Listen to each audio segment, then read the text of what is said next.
আসসালামু আলাইকুম। সবাইকে অল ইন ওয়ান ইউটিউব চ্যানেলে স্বাগতম।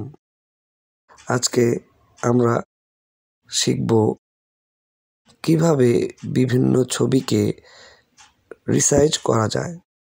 আপনারা দেখে থাকবেন বিভিন্ন ধরনের অনলাইনে ফর্ম পূরণ করতে গেলে আমাদের পাসপোর্ট সাইজের ছবি চায় না, আমাদের ছবিগুলো চায় পিক্সেলে।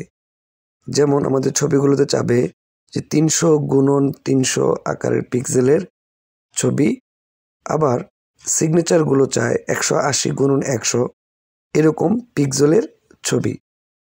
তো আমরা অনেকেই এই পিক্সেলগুলো তৈরি করার জন্য ফটোশপে পিক্সেলে তৈরি করি, আবার কেউ অনলাইনে ছবিকে রিসাইজ করে থাকি। তো আজকে আমরা শিখব কিভাবে মাত্র 30 সেকেন্ডে ছবিকে বিভিন্ন পিক্সেলে রিসাইজ করা যায়। তো চলুন শুরু করা যাক। আমরা যে ছবিটিকে রিসাইজ করব সেই ছবিটির উপর কার্সর নেব, তারপর রাইট বাটন ক্লিক করব। এইখানে এডিট নামের একটি অপশন আছে, এই এডিটে আমরা ক্লিক করব। এডিটে ক্লিক করার পর আমরা ছবিটিকে রিসাইজ করার জন্য এখানে একটি রিসাইজ বাটন আছে, এই রিসাইজে ক্লিক করব। ক্লিক করার পর প্রথমে আমাদের যে কাজটি করতে হবে, এই পিক্সেলে ক্লিক করতে হবে এবং মেইনটেইন অ্যাসপেক্ট রেশিও এটাকে তুলে দিতে হবে। এখন আমরা এইখানে হরিজন্টালে 300 লিখব এবং ভার্টিক্যালেও 300 লিখব।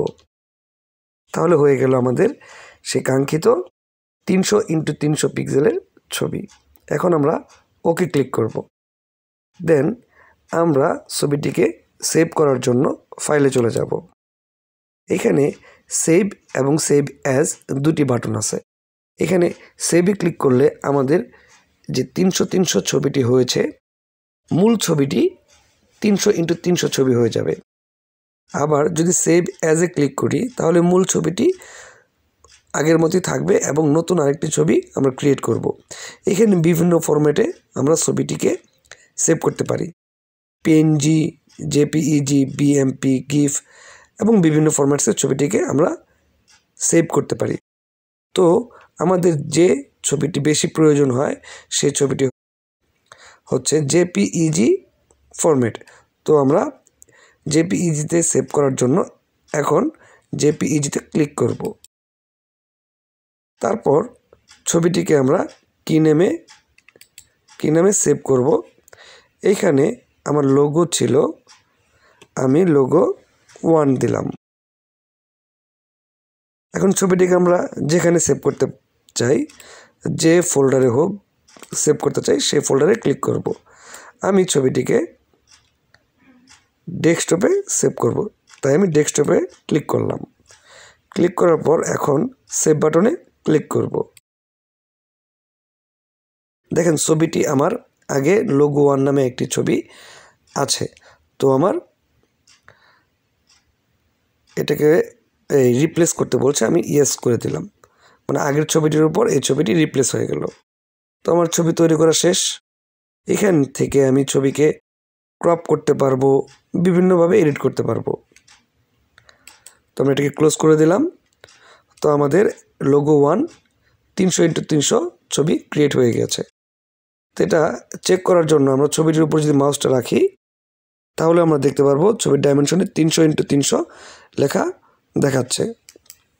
আবার আমরা ছবিটির উপর রাইট বাটন ক্লিক করে প্রপার্টিসে যাওয়ার পর এখানে ডিটেলসে যাব। এখানেও দেখতে পারবো ডাইমেনশন 300x300। তো ছবিটি আমার 300x300 হয়ে গেছে। এভাবে আমরা যে কোনো ছবিকেই রিসাইজ করতে পারবো। তো আজকে এ পর্যন্তই। এখনও যারা আমার চ্যানেলটিকে সাবস্ক্রাইব করেননি, প্লিজ প্লিজ প্লিজ আমার চ্যানেলটিকে সাবস্ক্রাইব করুন এবং পাশে থাকা বেল বাটনটি ক্লিক করুন। তো সবাই ভালো থাকবেন। আসসালামু আলাইকুম।